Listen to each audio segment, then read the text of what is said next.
Okay, so let's begin. Let's get right to it. UC Berkeley is the #1 top public schools and best college rankings between 2022 and 2023. With such fierce competition in the field and being at the center of Silicon Valley, how does the school maintain its prestigious position and its competitiveness? The key to Berkeley's maintaining its prestigious position and its competitiveness is its faculty. We hire wonderful faculty and we try to give them all the resources they need to do their best work. And we're very lucky that our faculty think that Berkeley is a place that they can do their best work, and they're very dedicated to the mission of Berkeley, which is to provide opportunities to a very broad range of young men and women so that they can achieve whatever is their dream. So I think Berkeley is great because of its people, because of its faculty, and because of our extraordinary students. So the faculty attracts the students into the... Yes.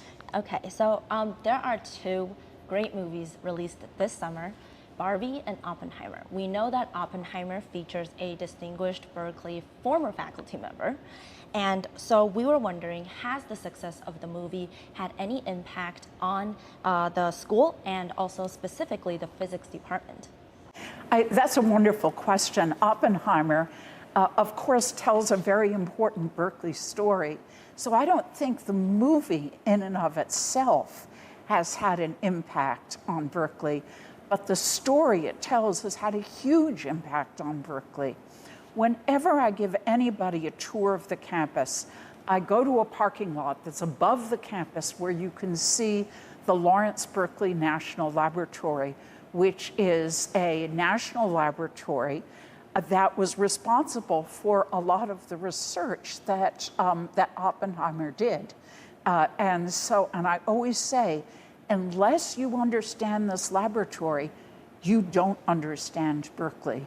Both Berkeley and the laboratory have been so closely intertwined together, and it's one of the reasons that Berkeley is so outstanding an institution. It used to be, in my earlier days as a faculty member, that I knew lots of people who had worked on the atom bomb project. Now, unfortunately, most of them have died, and so that's less the case. But it's such a living part of Berkeley, and the sense both of the physics department, but also of the campus as a whole. Has it influenced the department's research at all? I don't think that it has influenced the department's research, in that physics has always been an extraordinarily strong, an extraordinary strength of Berkeley. And right now, the physics department is very focused on quantum physics and the kinds of extraordinary discoveries that can come from that. I think the way the movie affected Berkeley is I heard lots of complaints from faculty about all the detours they had to take when they were filming on campus. It's very interesting. But also, did it attract more people to go to see the schools? And I'm not sure whether it has. I mean, we have over 125,000 applications now for about 6,000 spaces, and because the movie is just opened, we'll have to see next year whether we have even more applications. I think it will. And so the other movie, Barbie, it highlights women's struggles in a male-dominated environment. So UC Berkeley has been at the forefront of promoting gender inclusivity. And we were wondering, with remarkable leaders like Nobel laureates Jennifer Doudna and Carolyn Bartozzi, and of course yourself, how does the school foster a gender-inclusive environment and create an inclusive setting that helps support women's progression in academic and also administrative roles? Thank you for that question. Berkeley has always been a place that is deeply committed to gender equality. It's had a women's studies major and then later department since the 1970s, and Berkeley is a place of revolution. It's the furthest west you can go in the United States, and people always think they're creating a new world in Berkeley, whether it's through the research in physics we were just talking about, or through free speech, or through gender equality. We have, I'm very proud to say, more women than men currently in my cabinet. So a lot of the leading administrative leaders for the campus, and we also have about more women deans than we have men deans. So we're trying to give lots of opportunities to women for leadership, and also it's just part of the Berkeley water, a belief in equality of opportunity.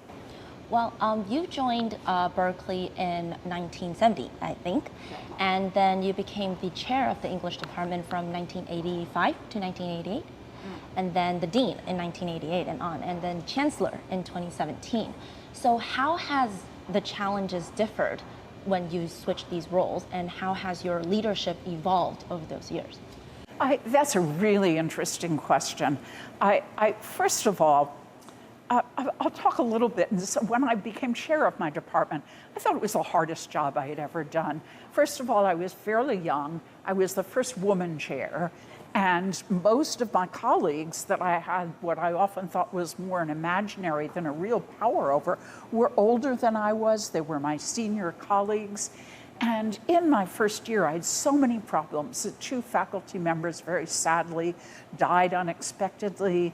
We had 2 cases that we were putting forward for tenured professors reversed by the chancellor's office. And I just thought, everything is working against me. And I went to a conference that was for new chairs. And I still remember a title of a talk I heard called Problems, Problems, Problems.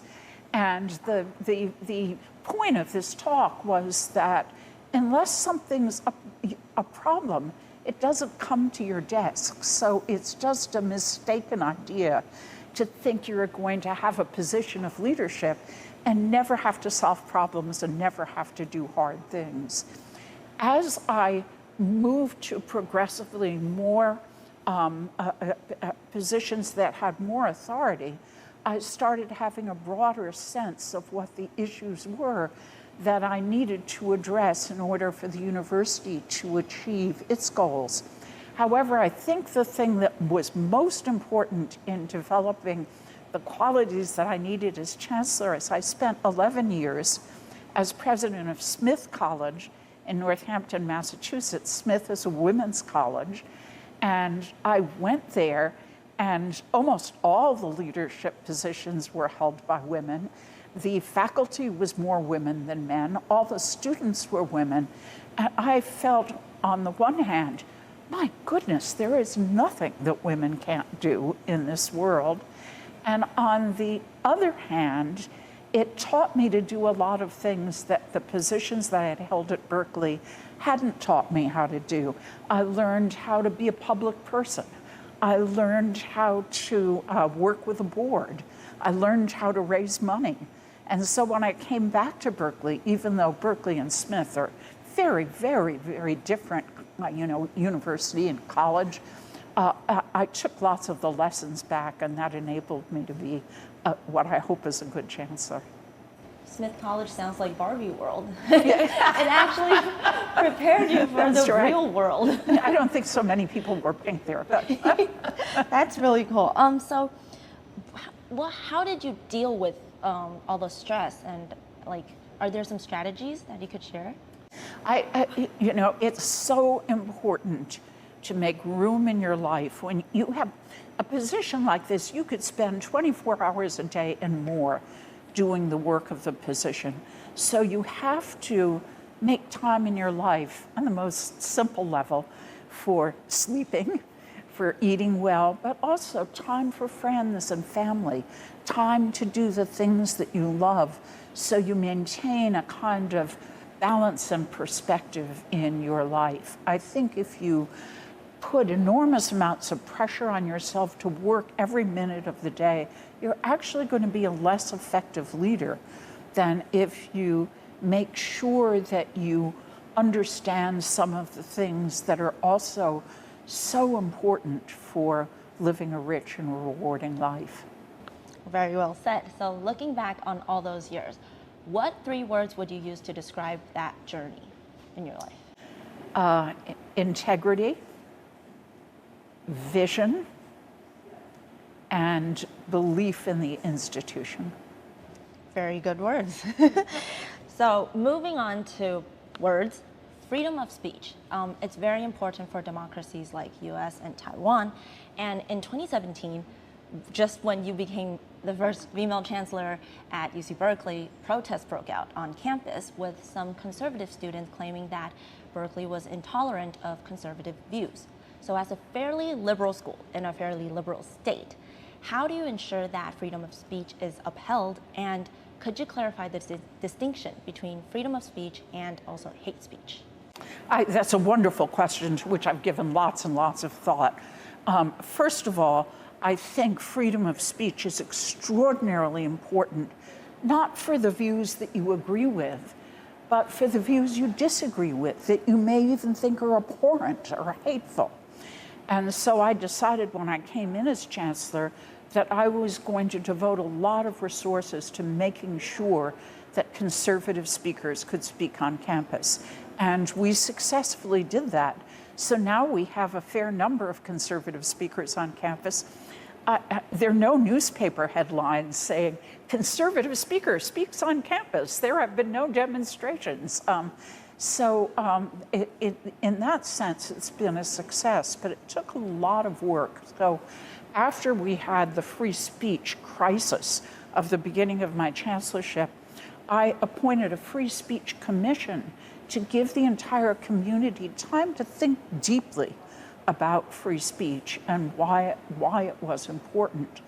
And what I always try to do when I talk about free speech is to talk about the difference between things you have the right to say and things that are the right things to say.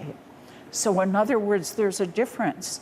I'm sure in Taiwan, like in the United States, there are very broad rights to freedom of speech. For example, when Trump says, I won the 2020 election, that is his freedom of speech to say that, even though it's a lie. You can say lies, falsehoods, you can say things that are really hateful, and unless it's a direct threat, it's protected by freedom of speech.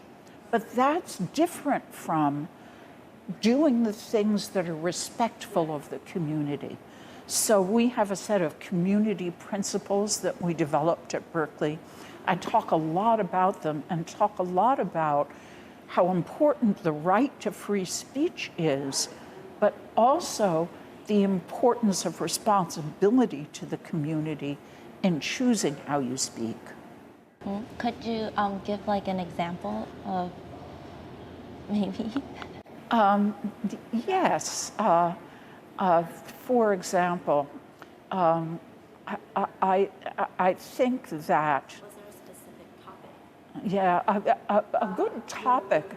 We've had intense conflict at Berkeley between people who very much support the state of Israel and people who are highly critical of the state of Israel, indeed think it shouldn't exist.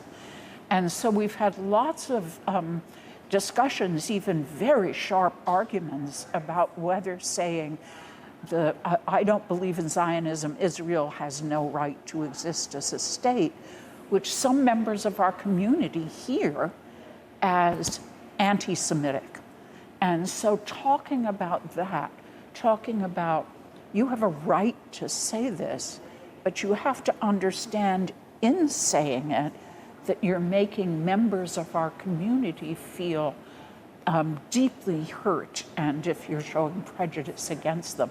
I don't think these lines are easy to draw, but I think they're so important to draw for a democracy like the United States, like Taiwan.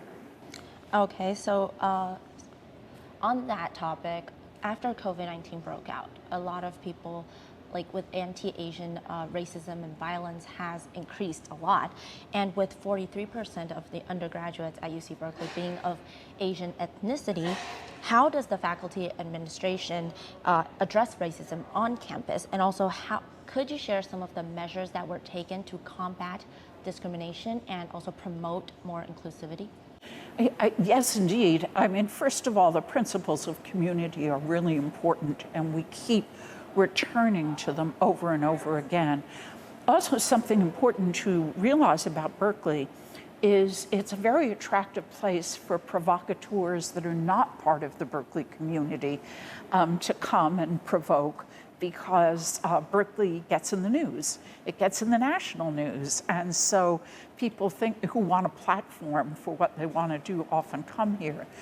That said, this is a time when more statements of prejudice just generally in the United States are uttered. And we try to have community discussion about what it means to be an anti-racist institution. And that's an identity that we've really embraced. When something happens, we speak out strongly about it. But we also try to work with our community to say, this is how, this is the responsibility you owe to your community.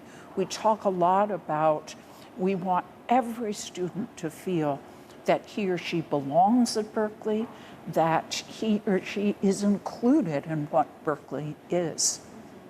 So does global affairs play an influence on within the campus? Like, for example, rising US-China tensions. Has there been incidents or situations that are that erupted because of this? That's a very interesting question. I just used an example with the Palestine-Israel conflict, of where global affairs really did erupt into the campus. And anytime there is a tragedy somewhere in the world, the earthquake in Morocco, for example, that just happened, we have so many members of our community that feel affected because we're a global campus. I've actually, given the state of national politics, have been surprised that there are fewer instances of conflict about China. Maybe it's because we have so many both Chinese students and Chinese American students, as well as faculty and staff at Berkeley. So it's been less a flashpoint of tension than you would think. And in fact, people at Berkeley generally, I include myself in this, feel we're the two biggest economies in the world, and we should be able to figure out a good way of relating to one another. And I think that universities are some of the most powerful ways in which we can do that. Moving on to a lighter topic, you have a PhD from Yale in English, right? And so your passion for literature is well known. How do you think reading has benefited your leadership? I think I'm the storyteller in chief for the campus. So much of what you do when you're a leader is tell a story. Tell a story of where the institution is. Tell a story of where this particular project is. Tell a story about free speech. Tell a story about whatever international crisis is happening at the time. And so studying stories, which is what I did as a student of English, has really helped me with that aspect of the job. Also, so many aspects of my job are understanding people and understanding people in complex situations. And that's something I've really learned from my study of fiction. Well, how does your background in literature inspire connection between science and technology and also humanities at UC Berkeley? I've always felt that writers of fiction anticipate discoveries in science before they actually happen in the laboratory. So one of my favorite books to teach is Frankenstein. And of course, Frankenstein is the story of the scientist, Victor Frankenstein, who creates a human-like creature. he's so appalled by this creature, he rejects him, and then the creature goes on a kind of rampage of destruction. And that book, to me, poses the question that's so important now in the world of AI, is if you create a proto-human creature, what responsibilities do you owe to it? What rights does it have? And writers of fiction have started writing books about exactly that situation. Machines Like Me by Ian McEwan, for example, is a book about a set of robots that are created and then owned by people. And they start becoming human, and the people decide that they can do anything that they want to them. So it's, Rosa and Clara and the Sun by Ishiguro is about a kind of future time in which children are genetically lifted, but also have very fragile health. And so they have these human-like dolls that are their companions and their guardians. And the book asks the question, what rights do these dolls have? So I think that often writers of fiction anticipate the kind of existential and philosophical questions that scientific discoveries confront us with, often before those discoveries are made. But do they have answers to that? Sometimes yes, and sometimes no. I think that, for example, to go back to Frankenstein, I think you finish, or at least I finished the novel thinking that Victor Frankenstein was wrong to disown his creature and created a lot of the destruction that happened. So it's on him. It's on him. The responsibility lies on him. Yes. Okay, so what are some gems, like the books that you've been reading? Could you recommend a few books to us? Oh my goodness, there's so many books that I really love. It's hard to pick out just a few. I mean, certainly Clara and the Sun is a wonderful book, as is Machines Like Me. There's a book that I was thinking of actually earlier today called The Last Chef in China, which is because I was thinking about the incredible tradition, culture of Taiwanese cuisine and also Chinese cuisine. Oh, there's so many books. There's so many wonderful books. Right now I'm reading a book called I Have a Few Questions to Ask You by a writer named Rebecca Mackay, which is very good, about a young woman going back to confront a traumatic issue in her past. We'll definitely check those out. But in the digital era today, an average human being has the attention span of only 8 seconds. So how has your reading habits changed, and how do you encourage younger people to read? My reading habits haven't really changed. I still prefer books between 2 covers in print, although I do listen to audiobooks and do use a Kindle on occasion. And I just love reading. It's my favorite recreation.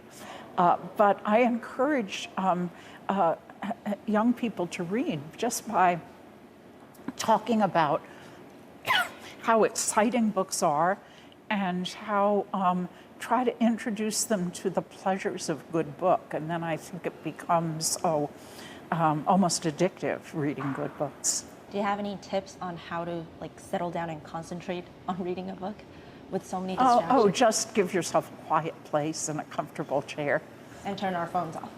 Yes, and turn your phone off, or take a long airplane trip and don't turn on the Wi-Fi. We were talking about AI, Frankenstein and then AI. So with the rise of AI, some argued that we should encourage its use in schoolwork because it could help students prepare for the real world, the application in the real world. So what do you think are the benefits and challenges of its use in the academic field? And should we promote or limit its use in assignments today? I think we should very much promote the use of AI. It's an extraordinarily powerful tool. Let me use an example that's a little bit more trivial than AI, but I'm old enough to remember when calculators came out and how worried everybody was. Everybody will forget how to add, subtract, divide, and multiply because you can just do it on your calculator. Well, I think AI is a tool that is so powerful and can really be a kind of platform that you can use to do even better work. So I believe that AI is here to stay, the genie is out of the box, and that faculty, students have to figure out how to use it to advantage rather than use it as a kind of substitute for their own thinking. So I believe AI it already is part of our world, and that trying to understand what are the principles that we should use in our employment of AI? What do we, what are the philosophical questions that it poses? That it's not that I don't think that there aren't some very difficult questions it poses, but I also think what a tool, what an extraordinary tool that can help us in the sciences, for example, solve kinds of problems that we didn't think we could solve at all without the kinds of capacities of AI. But what about, there are plagiarism concerns. What about its use in assignments? What if students turn in assignments that were created by AI entirely? How does, like, UC Berkeley, do you have regulations or? We are trying, I think the whole academic world is trying to figure that out right now. I had a colleague who said, well, you can use AI to write your paper, but it'll probably be only a B paper and not an A paper. And it's also on us as professors to think up questions that demand creativity rather than the kinds of things that AI could probably produce at this point. A big job. Yes, that's right. Okay, so to sum up, last question. In 2018, at Berkeley's Luncheon in the Library, somebody asked you, what keeps you up at night? And as the chancellor, you said, budget, budget, budget. Well, today, 5 years later, what would your answer be? Budget, budget, budget. I think I'm never very far from the issues of resources and figuring out a stable financial model for the campus. But I would say, in addition to that, one of the things that makes these jobs challenging is there are always new problems. Sometimes they are sudden tragedies that happen. A student dies. Other times there are unanticipated, unprecedented kinds of problems like AI. And so it's one of these things that makes this job incredibly interesting, but it also can mean that you get less sleep at night than you might. Okay, well, that's all we got. Okay, thank you. Thank you. Thank you.